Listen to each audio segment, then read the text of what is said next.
अस्सलाम वालेकुम dear little stars, कैसे हैं आप सब। उम्मीद करती हूँ सब ठीक ठाक होंगे। डियर स्टार्स, आज मैं आपको 15 का उर्दू पहाड़ा पढ़ना सिखाऊंगी, तो चलिए क्लास शुरू करते हैं।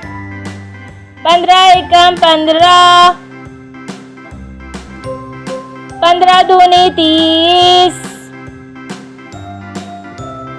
15 तिया 45, 15 चौक 60, 15 पंजे 75, 15 छेक 90, 15 सते 105, 15 अठे 120, 15 नेम 135,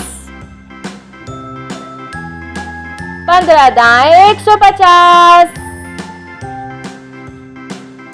डियर स्टार्स, उम्मीद करती हूँ आपको 15 का उर्दू पहाड़ा अच्छे से याद हो गया होगा। मिलती हूँ नेक्स्ट क्लास में, जब तक के लिए बाय बाय।